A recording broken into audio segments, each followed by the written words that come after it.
right, I'm going to do a value drawing with the markers that did this. That's these Artist Loft markers. I think they're Michaels. And instead of setting up a still life, it would be difficult for me to show you this and the still life at the same time, so I'm just going to use a photograph to help you see that. All right, to start off with, it is personal preference which you want to begin with, your light, medium, or your dark. This light is pretty light. That's this one right here. I had to go over it a couple of times.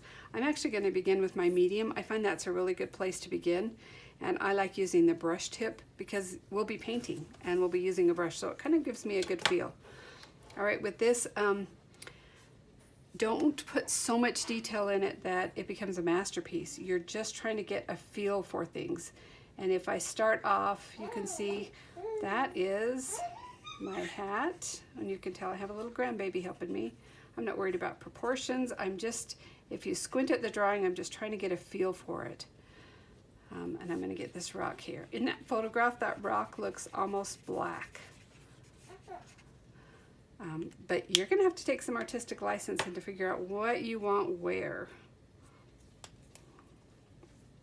If I make her shadows that dark and I put the shadow behind her this dark, I feel like I might need to add a little bit more in there. If I do the ocean, I'm not going to be able to do it in a very dark. I feel like I'm going to need to keep some whites and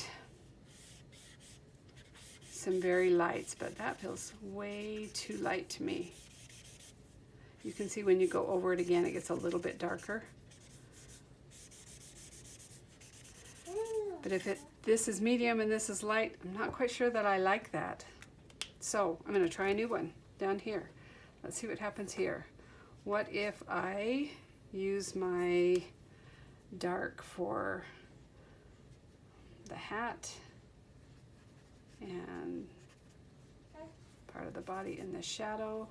Can you see how this is just so loose?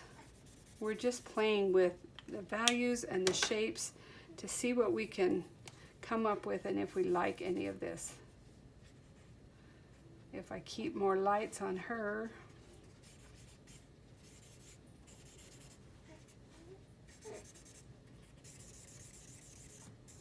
and I keep the sand white, I'm not quite sure that I like that one either.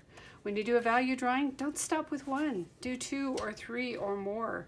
But after doing these, I kind of have a good feel. I think, oh, I like a lighter cliffs in the background, and I want that sand to be a little bit darker. So let me try that. I put that darker sand in, and I'm going to put the cliffs at this. I'm going to put my water nice and light here. Leave some whites in it. You can hear my grandbaby in the background. She's half girl today. So then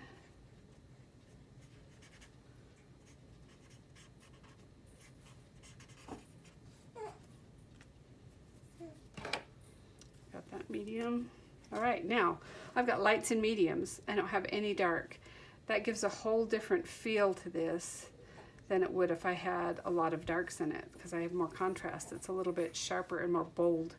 So I'm going to see what if I just add a little bit of black here, and I add some darks in here. That way I'm basically keeping all of my blacks in the foreground. Everything is soft and muted, and that puts my focus here. You can see that I didn't worry about getting this perfect. I didn't draw it first with pencil. It doesn't matter. You're just getting a feel for the shapes and the values, and that's all you need to do with this. Now, for my assignment, I would turn in all 3 of those, and I would probably put a notation on this one.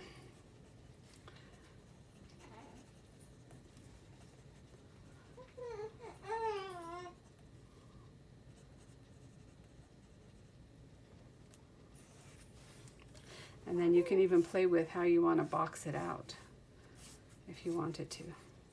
But you can see that that's a lot faster than trying to do a value drawing with pencil, where you'd have to do every little thing and yeah, you could erase it, but it just takes a lot longer because you've got this tiny little pencil, where here you have a big brush and it works much, much better.